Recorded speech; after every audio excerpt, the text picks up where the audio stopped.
Rally نکالی ہے ہم لوگوں نے، یہ کشمیر کے لیے ہے، فلسطین کے لیے ہے، جو پاک فوج زندہ آباد، اس کے بارے میں معلومات کریں گے ہم بشکیہ خان قریش سے، وہ کیا کہنا چاہیں گے؟ جی بشکیہ خان۔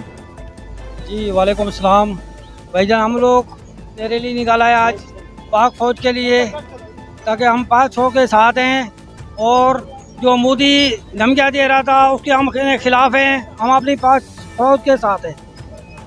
جی بھائی جان۔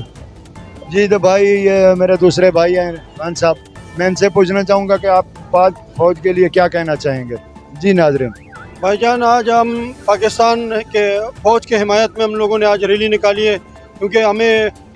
مودی نے دھمکی دی تھی، اور ہم مودی کو ادھر سے پیغام دینا چاہ رہے ہیں کہ ہم اپنے فوج کے ساتھ ہیں، اور ہم انشاءاللہ اپنے جان کے نذرانے بھی پیش کریں گے، پاک فوج زندہ آباد کے نعرے بھی لگائیں گے، ہم پاکستان زندہ آباد کے نعرے بھی لگائیں گے، ہم ایک پاکستانی ہیں، اور انشاءاللہ ہم پاک فوج کے ساتھ ہیں، پاک فوج کے ساتھ زندہ آباد کے نعرے سارے لگاؤ، پاک فوج زندہ آباد، پاک فوج زندہ آباد۔ پاک فوج کے زندہ آباد کے نعرے کے لیے ہم نے سارے دوستوں کو بلایا، اور آج یہ ریلی بھی نکلی ہے بڑے زبردست طریقے سے، تو فوج کو ہم یہ بتانا چاہ رہے ہیں کہ ہم آپ کے ساتھ کھڑے ہیں اور کھڑے رہیں گے انشاءاللہ۔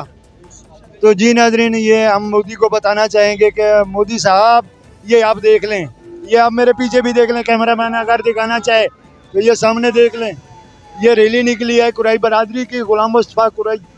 یہ ان کی طرف سے پاک فوج کی حمایت کے لیے، پاک فوج کی حوصلہ افزائی کے لیے ہم مودی آپ کو پیغام دینا چاہیں گے کہ آپ ذرا سوچو، ذرا سمجھو، یہ ہمارا فوج دیکھ لو، یہ ہمارا پاکستان کا بچہ فوجی ہے، آپ ہمارے فوجیوں کے ساتھ پنگا نہیں لو، پاک فوج زندہ باد۔